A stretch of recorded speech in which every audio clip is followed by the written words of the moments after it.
And a good football summer Friday morning, folks. Appreciate you streaming in here on Birds 365 on the JAKIB Media YouTube channel. You got Mac and Mac. That'd be John McMullen and Jody McDonald. We'll hang with you for the next couple hours and bring two good guests your way. Johnny Mac, I was up till the wee hours of the morning talking about the phenomenal Sixer draft. Yeah, didn't happen. You were too excited to go to sleep, I heard, because it was so important, so groundbreaking. So I'm trying to get my own pulse down, Jody. It was, it's one of those days. You'll look back on that in 15 years and say, that was the turning point. No. Yeah, my show ended at 3:00. I was pretty sure I was asleep by 3:10. Yeah, somehow I was able to overcome all the excitement. The only thing that I thought was funny about it was I found myself talking about UDFAs. It was almost like an Eagles draft where after the draft is over and done with, you actually make more noise than you did during the draft. And they did sign one kid I like, the big kid from Arizona, Tabellis.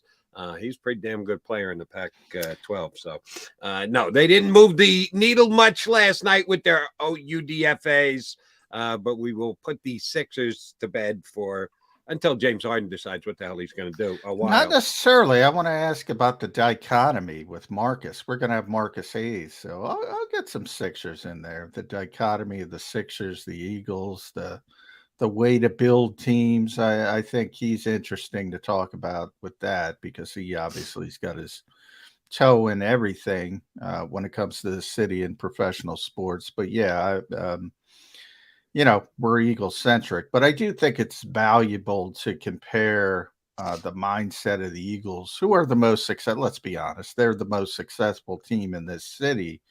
Not only from a business standpoint, but from an on field, on court, on diamond, on ice performance. I guess you could argue the Union. I don't know how they're doing, but they're not one of the major four. All due respect, apologies to Kevin Kincaid, our buddy. They're doing well, but yeah, I mean they're better than everybody else in this city, and why is that? I think it starts with ownership and the GM. Agreed. It peaks and valleys, and there are times where the other teams are better. Right now, sorry if you watch the Phillies flail on offense against the Braves the last couple of days and project what the Eagles are going to do. Eagles and Phillies went to the same exact level last year. They lost in the championship round, but the Phillies have had the chance to follow up, and they have not come busting out of the gate, and we have much higher aspirations for the Eagles coming into the 2023 season. All right, let's talk about that 2023 season. We're doing projections and lists and trying to figure out who are the most important people for the Eagles 2023 season. Johnny Mac's doing one in concert with his pal Ed Kratz at SI. I worked up my own top 25 list. And we're 4 deep, JM. You guys went Kenny Gainwell, Nick Morrow, Reed Blankenship. You're ready to reveal your 22nd most important player for the Eagles this year. Well, not most important, because most important, and I say that for a reason, because Dave Zangaro, our buddy from NBC Sports Philadelphia, actually does a most important Eagles countdown. Sorry to misquote you. No, only because it's pretty clear that the most important player on the Eagles is Jalen Hurts. So I think it's different. This is the best player, just the best pure football players on the Eagles. That's our list. And as you mentioned, our unveiling today at number 22 is your number 23, Terrell Edmunds. The free agent safety coming over from Pittsburgh. So we have him at number 22. And, I think he's going to be a solid but unspectacular player. I think there's something to it. And I remember when they signed him, I was talking to you about, I don't get this. This guy has played a lot of football for typically a pretty good defense, sometimes really good, always above average. And, they got him for a song and dance. That concerns me a little bit because there's 31 other teams as well, and they're looking at it and evaluating it.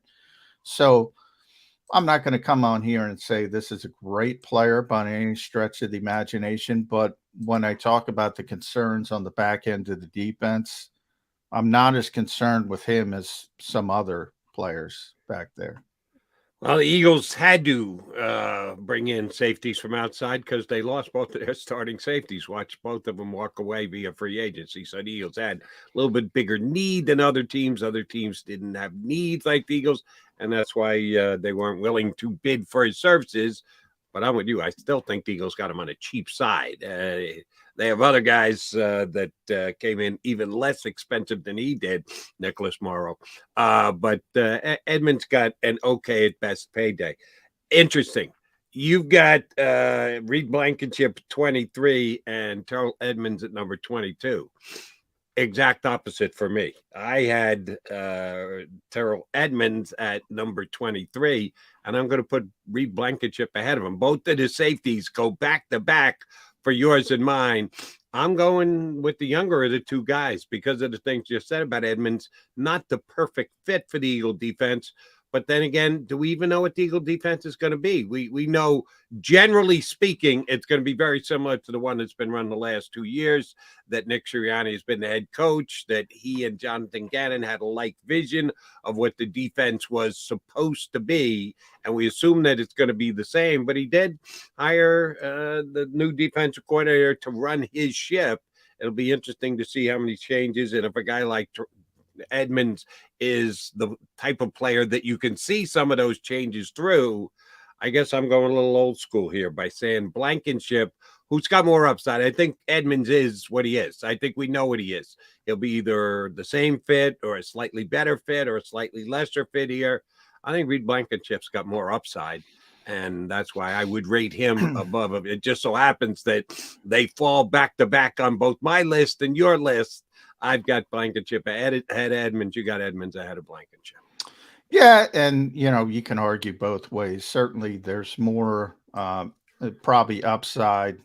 I might call it uncertainty because I think there's a bigger downside. So I kind of Ed and I kind of default to the sample size, as I mentioned, 5-year starter in Pittsburgh versus a guy who had 300 snaps. But I think you're right. I think we know what Terrell Edmunds is. We don't know what Reed Blankenship is, and hopefully he can be much more than that. And hopefully when we're doing this list next year, hopefully he's much higher on the list. I don't see Edmunds going much higher on the list. So I agree with you from that perspective, but, there's also a floor as well. And, it is undrafted free agent. It's difficult to get past that. Why didn't he get drafted? Why did everybody pass on him? Why did he get only 5,000 to sign? There's some physical limitations there from a trait standpoint in the NFL's eyes. So you have to factor that into it as well. But yeah, I mean, Reed Blankenship's got a chance to be here for a longer time, I think, than Terrell Edmunds. But I think short term, I don't have a problem putting Terrell ahead of him to start, and hopefully you cross your fingers and hopefully say, Reed's a better player at the end of the season. But yeah, the contract bothers me. It does, Jody.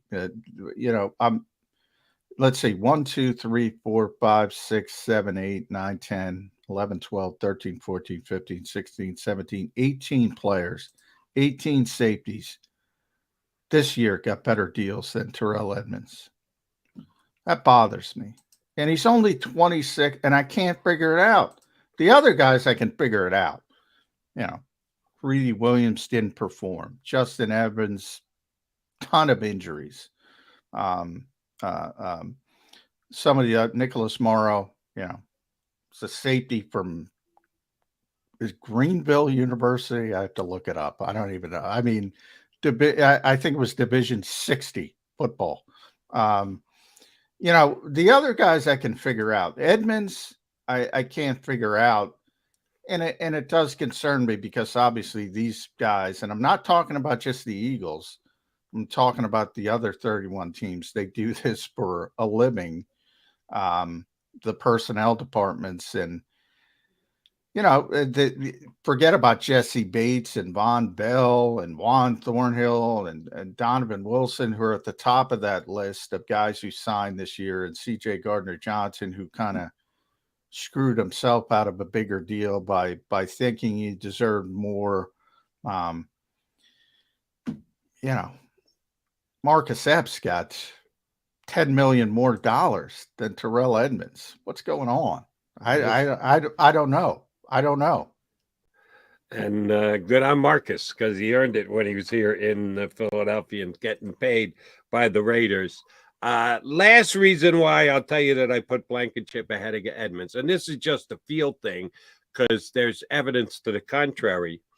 Eagles drafted Sidney Brown in the third round. And again, how many minutes were you allowed to watch Eagles practice? 100 total minutes. 100 total minutes of actual eyeballs on the Eagles workouts.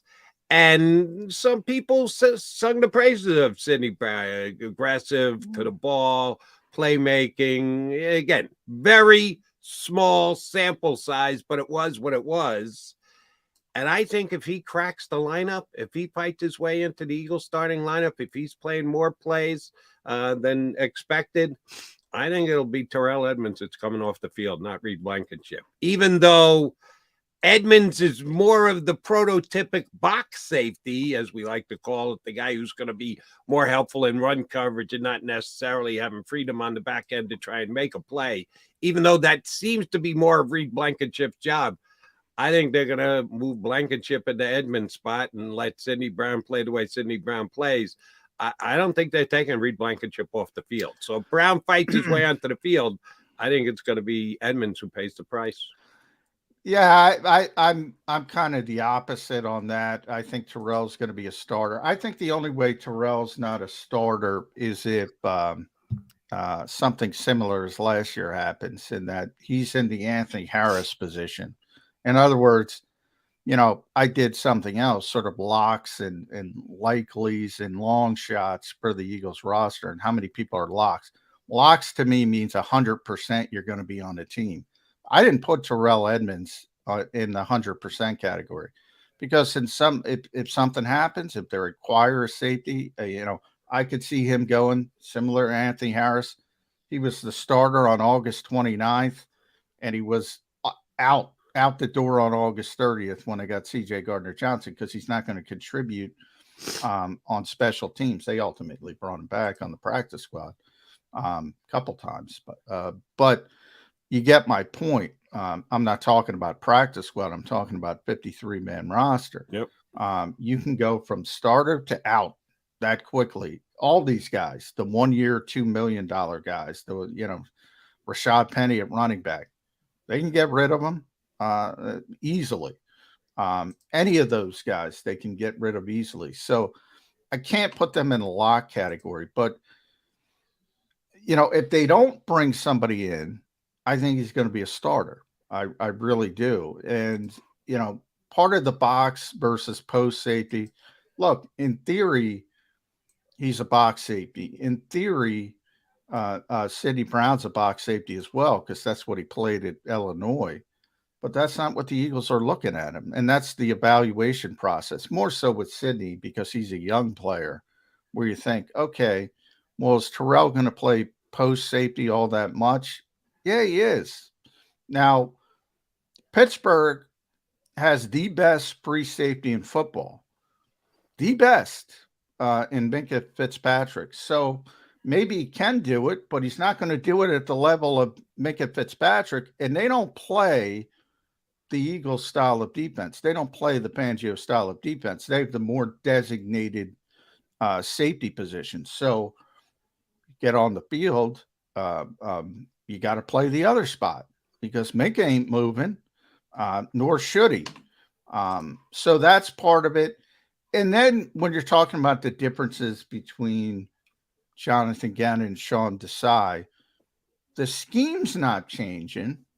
But there's another open door in the fact that, all right, if he's more of the box safety and he can't play post safety, I think he's got a chance to be the glorified second linebacker. They're going to call it big nickel. They're going to call it a 3 safety package, but he's going to be playing next to Nakobe Dean. So I think either way, he's going to be on the field. It's just a matter of where and how and when, but he's going to get every opportunity to prove himself. And if Sydney, and by the way, Sydney, it doesn't mean anything because they started him out slowly. He's a 3rd round pick. He had a couple reps with the second team, very few. For the vast majority of that 100 minutes, he was on the 3rd team. So anybody raving about him, he's playing next to Tristan McCullum. So get out your who. That's not to say when the summer gets here, they're going to give him every opportunity. But if Sidney Brown becomes a starter week 1, and I would say the odds are against that. So if he were to become a starter week 1, I think it would be in place of Reed, not Terrell Edmunds. Yeah, that's where you and I will disagree. I'm with you on let's pump the brakes on Sydney starting week 1. I don't know that that's going to happen. We saw evidence last year that the Eagles only moved rookies into playing positions out of necessity because of injuries. And I think it'll be very similar this year, except for a big Georgia nose tackle. I don't expect Eagle draft picks to start right away. And the same for Sidney Brown. But I do believe when and if Sidney gets up to speed, it will cost Mr. Edmunds more snaps than it will Blankenship. I think Blankenship's staying on the field this year. John McMullen, I'm Jody McDonald. John mentioned our first guest. That's right. Marcus Hayes from the Philadelphia Inquirer is going to jump in with us. Mostly bird conversation, but John wants to tie in roster creation as Eagles as compared to the 76ers. And Marcus was surely covering the Sixers draft last night because he covers it all for the Philadelphia Inquirer. We're going to ask him to cover the Philadelphia Eagles with us next. Marcus Hayes here on Birds 365.